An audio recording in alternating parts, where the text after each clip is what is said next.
안녕하세요. CNI 소비자연구소 대표 조유미입니다. 오늘 그 조유미의 소비자 세상에서는 최근에 다시 급부상하고 있는 원격 의료에 대한 이야기를 좀 나눠보도록 하겠습니다. 그동안 원격 의료를 반대했던 민주당은 코로나 사태를 겪으면서 급선해가지고 지금 비대면 의료라는 이름으로 그 원격 의료를 본격적으로 추진하겠다라고 하는 입장을 지금 밝히고 있고요.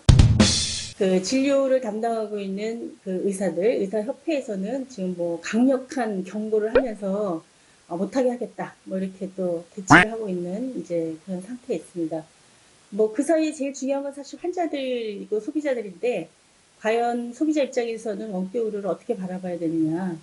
이게 그 이해관계자나 또는 사업자인 의사들의 수익 구조, 뭐 또는 정부가 정책적으로 필요한 뭐 일자리 창출 뭐 이런 거에 그냥 활용만 하면 되는 거냐라고 하는 생각을 좀 하게 돼요. 그래서 가장 중요한 것은 환자와 의료 소비자들이 이 원격 의료를 어떻게 활용할 수 있고, 과연 안전하고 또 도움이 되는 방식으로 정착할 수 있겠느냐가 이제 핵심이기 때문에 이제 그 관점에서 이야기를 좀 나눠보도록 하겠습니다. 자, 이제 원격 의료의 개념부터 좀 간단히 말씀드리면, 사실 원격 의료는 이제 최근에 생겨난 개념은 아닙니다. 1997년에 세계보건기구 WHO에서 원격 의료를 정의를 했는데요. 97년도니까 뭐 지금부터 몇 년 전이니까 한 30년 전이 되겠죠. 그때 정의를 했는데, 제가 그 정의한 내용을 좀 읽어드릴게요. 떨어진 장소에서 모든 의료 분야 전문가들이 질병이나 부상의 예방, 진단, 치료, 그리고 의료 공급자들에 대한 꾸준한 교육, 그리고 지역사회와 주민들의 건강 향상을 위한 유용한 정보와 의료 서비스를 ICT를 사용해서 교환하고 공급하는 행위. 이렇게 정의를 했습니다. 그러니까 사실 현재 이루어지고 있는 병원에서 급성 질환에서의 진료뿐만 아니라 모든 종류의 정보를 제공하는 방식, 그리고 의료기관 간, 의사 간, 또 의사와 환자 간, 또 의사와 어떤 지역사회의 특정 그룹 간 서로 비대면으로 정보를 제공하고 교육하고 서비스를 제공하는 모든 행위를 원격으로다라고 폭넓게 정의를 한 바가 있습니다. 자, 우리나라에서도 세계적으로 원격으로 필요성이 대두되는 시점에 그 흐름과 같이 하면서 사실 의료법상의 원격 의료라고 하는 조항을 그리고 개정을 통해서 넣었죠. 그게 2002년 3월 30일입니다. 노무현 정부 때인데요. 이 당시에 이제 그 의료법에 원격 의료라고 하는 부분들을 정의해서 넣은 부분이 있습니다. 의료법 제30조 2항 원격 의료 부분인데요.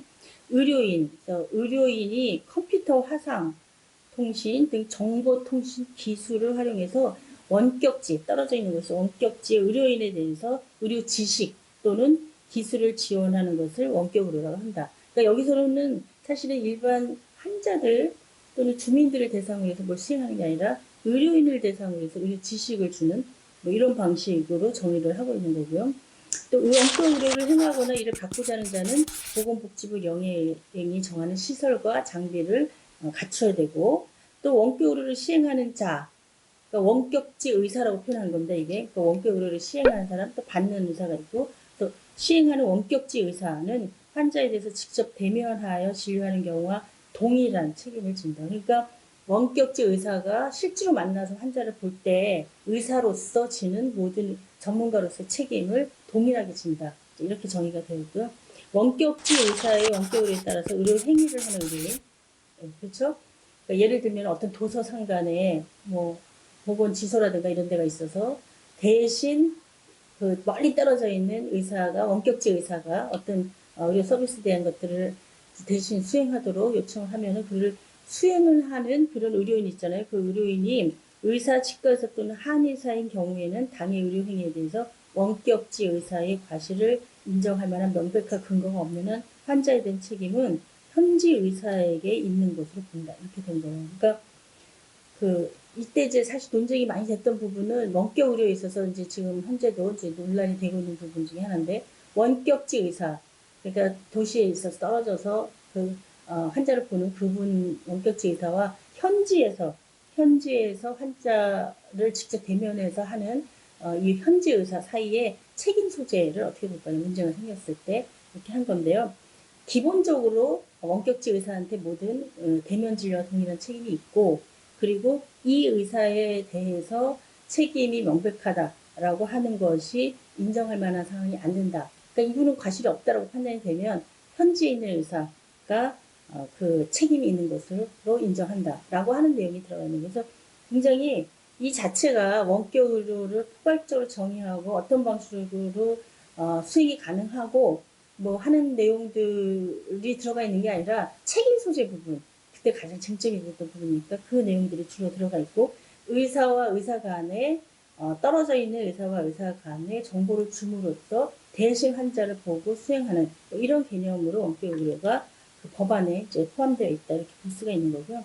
자, 우리나라 의료법 제33조에 따르면은 의료인은 명백하게 의료기관을 개설하지 아니하고는 의료업을 할 수가 없습니다. 그러니까 대면 진료할 수 있는 모든 체계를 시스템을 다 갖추고 시설을 다 갖춰야 의료업을 할 수가 있는 거니까, 그러니까 통신 장비만 놓고 뭐 환자를 화상을 통해서만 본다든지 이런 거는 불가능하게 돼 있는 거죠. 그리고 응급 환자의 진료라든가 또는 환자나 환자 보호자 요청에 따른 진료, 예를 들면 왕진 같은 거죠. 왕진. 그리고 환자가 있는 현장에서 진료를 해야 될 부득이할 상황, 예, 이런 경우가 아니라면 의료기관 내에서만 의료업을 해야 된다 라고 정의가 되어 있습니다. 그러니까 사실은 원격으로라는 규정이 있긴 하지만 의료행위 자체가 의료기관을 중심으로 되어 있고, 특별한 사유를 제외하고는 이 시설, 이 안에서 진료가 이루어져야 되기 때문에 실질적으로 원격 의료 자체가 법은 있어도 수행될 수가 없는 그런 상태에 있었던 거죠. 그래서 2002년에 원격 의료에 대한 규정이 들어갔으니까 벌써 18년 전인데요. 28년 동안 사실 거의 변함없이 이런 정도의 기준을 가지고 설왕설래만 계속 해왔던 거죠. 이것을 현실에서 구현하려면 좀 더 구체적으로, 뭐 지금 책임 소재에 대해서 대략적으로 정의가 되어 있는데, 구체적으로 어떤 방식을 줘야 되고 습관은 어떻게 하고 또 어떤 환자를 대상으로 할 수가 있고 뭐 이런 것들이 굉장히 구체적으로 정리가 돼야 실제로 비대면 진료 원격을 할 수가 있는 건데, 그런 내용은 아직 정리가 안 된 채로 그냥 선언적인 내용만 들어가 있었기 때문에 18년 동안 법은 있어도 실제로 원격 의료를 진행할 수가 없는 그런 상황이었죠. 그래서 의료기관 안에서만 진료가 이루어지도록 그렇게 되어 있는 건데, 이번에 이제 코로나19 사태를 통해서 한시적인 조치를 한 겁니다. 한시적으로. 그래서 전화라든가 통신을 통해서 처방을 할 수 있도록 하는 게 한시적으로 된 거고요. 근데 이제 해보니까 굉장히 유용한 부분들이 많이 있고, 그 다음에 현재 정부가 가장 중요한 게 뭡니까? 중소기업 살리기, 그 다음에 일자리 창출, 4차 산업혁명과 연결된 새로운 산업 인프라를 구축하는 것, 뭐 이런 것들이 이제 현재 정부가 경제를 활성화시키기 위해서 추진해가는 방향인데요.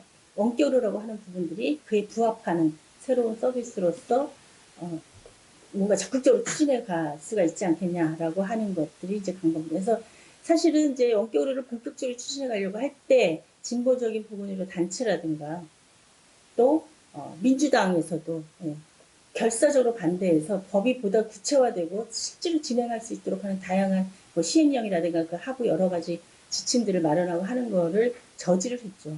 그래서 진행을 못한 겁니다. 사실 그 당시에도 환자단체나 소비자단체들은 원격을 하자, 특히 도서상관이라든가 의료기관에 직접 오기가 어려운 만성질환자들, 그런 경우에는 더 적극적으로 이런 걸 수행해야 된다. 이게 환자나 그 의료 서비스를 받는 사람 입장에서는 굉장히 필요하다라고 하는 주장을 계속적으로 해온 건데, 그 목소리는 그냥 묻혀버리고 또 의사들도 결사적으로 반대를 했죠.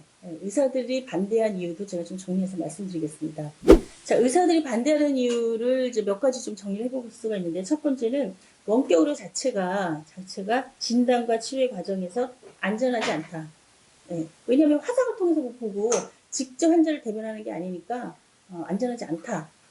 또 오진일 가능성이라든가 뭐 이런 경우들이 많은데, 결국 책임은 원격지 의사라든가 현지 의사라든가 의료인이 져야 되기 때문에 이것이 그 의사 입장에서 보면은 훨씬 더 위험 상황에 노출되는 그런 상황이 된다라고 해서 반대하는 게 첫 번째고, 두 번째는 원격 의료가 대면 진료를 이제 대체하게 되는 경우에는 결국 지역에 있는 동네 의원들, 개원이들이 경제적으로 손해를 보게 된다라고 하는 주장이죠. 그리고 세 번째는 원격 의료가 제도화되면 대형 병원으로 환자가 쏠리게 되는 거죠. 우리나라 가뜩이나 대형 병원 좋아하는데 굳이 동네에 있는 지역의 그 의료기관을 가지 않고 뭐 서울대병원에 유명한 의사한테 원격 진료를 해서 하려고 하는 그런 것들이 늘어난다 이런 것이죠.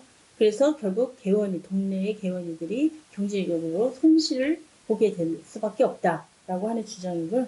그래서 결국은 동네 의원들이 고사한다라고 하는 주장입니다. 그리고 네 번째는 원격 의료로 인해서 장차 대면 진료 중심의 1차 보건의료 체계가 아예 무너진다. 그러니까 왜냐하면 다 뭐 같이 좀 연결된 얘기인데요. 동네 의원 1차 의료기관을 거치지 않고 전부 다 대형 병원으로 쏠리면서 다 원격 의료를 해결하려고 하면 그러면 결국 보건의료 체계, 1차 의료 체계 자체가 무너진다라고 하는 주장인 겁니다. 사실은 우리가 여러 가지 IT 기술이 발달하고 영상 기술이 발달하면서 뭐 MRI, CT 이런 거 예전에 굉장히 고가에다가 아무한테도 못 찍었지만 거의 보편적으로 저렴하게 찍을 수 있게 되는 그런 상황의 변화가 있듯이 새롭게 성장해가는 4차원 혁명 시대에서의 기술이 의료의 접목이 되어지죠. 그런 기술들이 사회적으로 굉장히 급속하게 성장해 가는데 의료 부분이 거기서 딱 소외돼가지고 이 기술을 활용한 어떤 시스템을 구현하지 못하면 어떻게 되겠습니까? 도태되는 것이죠. 다른 데서 그런 기능들을 하게 되는 제3의 다른 기능들이 생겨나게 되는 거죠. 그래서 오히려 의료기관들이 더 적극적으로 새롭게 개발되는 기술들을 환자 진료에 활용하고 그것을 활발하게 데이터베이스화하고 하는 노력들을 오히려 더 적극적으로 해서 이 시장이 의료기관을 중심으로 해서 굉장히 효율적인 시스템을 갖추도록 하는 노력을 하는 게 훨씬 더 중요하다. 그래서 그 출발이 사실 원격으로입니다. 비대면 진료. 뭐 민주당에서 비대면 진료는 원격으로 다르다 뭐 이런 얘기를 하는데 뭐 그게 그거죠. 원격으로 자체를 굉장히 우리가 폭넓게 정의하고 있기 때문에 떨어져 있는 데서 진료하면 원격으로고 얼굴 보지 않고 진료하면 비대면 진료죠. 뭐 거기에다 이러쿵저러쿵 괜히 그동안 반대해 왔으니까 뭐 명분을 쌓느냐고 뭐 그건 아니다 이러면서 딴소리 할 필요 없어요. 원격을 해야 되는 시점입니다. 가지 않을 수 없는 길이에요. 이미 전 세계 여러 나라들이 원격으로 시스템을 구축하고 급속하게 성장해서 가고 있습니다. 그리고 우리나라 의사들이 퀄리티가 굉장히 높잖아요. 질이 높아요. 수준이 높습니다. 이번에 코로나 방역에서도 보여주듯이 대한민국의 의료 수준이 굉장히 수준이 높아요. 그러면 이게 국내에 머물지 않고 전 세계적으로 퍼져갈 수가 있습니다. 근데 지금 이제 그래서 뭐 중국이나 이런 데서 일부 국내에 들어와서 의료를 이용하는데, 우리 서비스를 이용하는데, 이런 비대면의 방식이 굉장히 확산이 되면 어떻게 해요? 굳이 한국에 들어오기 전에 충분하게 영상을 통해서 그 환자의 상태를 확인하고 또 검토해 봐서 국내 들어와서 뭘 처치해야 되거나 현지에서 뭘 해야 되거나 하는 것들에 대해서 우리나라의 굉장히 고급의 어떤 수준을 갖춘 의사들이 할 수가 있죠. 그게 공짜겠습니까? 모든 접속 자체가 다 비용이 지불되는 것이죠. 의사의 시간을 단 1초라도 할애하는 모든 서비스는 다 비용이 지불되는 겁니다. 그래서 새로운 시장이 열릴 수 있다는 거죠. 그리고 우리가 IT 기술이 발달돼 있고 의료 수준이 높기 때문에 그 시장의 가능성은 무궁무진하다. 의료기관을 반드시 방문해야만 진료를 받는 불편함을 끊임없이 겪고 있는 그것이 발생되는 고비용 구조 속에서 많은 비용 부담이나 그런 것들을 고스란히 다 안고 있는 환자나 의료 소비자 입장에서 이 부분들을 보다 더 효율화해서 저렴하면서도 보편적으로 이용할 수 있도록 만드는 것, 이것이 지금 시점에서 우리가 해야 될 그런 과제다라고 하는 말씀을 꼭 드리고 싶습니다. 그래서 이제 일부에서는 이제 커뮤니티 케어 1차 의료에서만 이런 비대면 진료, 원격 의료를 허용하자. 상급 종합병원, 대학병원 같은 데서는 하지 말자. 뭐 이런 이야기 있기도 하고 하는데요. 오히려 그 1차 의료기관이 가지지 못하는 기능들을 3차 의료기관과 연결함으로써 이거 뭐 여기만 해라 이렇게 이야기하는 것도 저는 동의하지 않고요. 1차 의료기관이 가지지 못하는 여러 가지 기능들을 상급 종합병원들의 어떤 협조 체계를 통해서 환자를 전달하고 다시 회송하고 하는 전달 체계, 이용의 새로운 시스템 이런 것들을 기술을 통해서 구현하는 것을 우리가 구상을 해야 된다라고 하는 생각이 들고요. 그래서 예전처럼 오프라인에서 사람이 오고 가야 뭐가 해결이 되고 사람이 여기 방문했다가 또 다른 데 가야 전달이 되고 이런 차원이 아니라 새로운 기술을 통해서 그분의 의료 질환의 상태들을 서로 공유할 수 있고 그리고 비용이 지불되고 책임 부분들을 서로 공유하거나 또 명확히 규정함으로써 이런 시스템들이 새로운 기술을 바탕으로 한 전혀 다른 형태로 구현이 됩니다. 자, 그래서 오늘 원격으로에 대한 논쟁 여러 가지 말씀을 드렸고요. 뭐 조금씩 입장에 차이는 좀 있을 수 있겠습니다만은 다양한 토론을 통해서 효율적인 여러 가지 방식들이 빨리 마련이 됐으면 좋겠습니다. 그리고 복지부가 중심이 돼서 그런 체계들을 좀 잘 구축했으면 하는 바람이 있습니다. 네, 오늘 원격에 대한 이야기 여기까지 하고요. 다음에 또 다시 여러분 찾아뵙고 소비자 관련한 여러 가지 이슈에 대한 입장들 나누도록 하겠습니다. 여러분 구독, 좋아요 많이 부탁드릴게요. 감사합니다.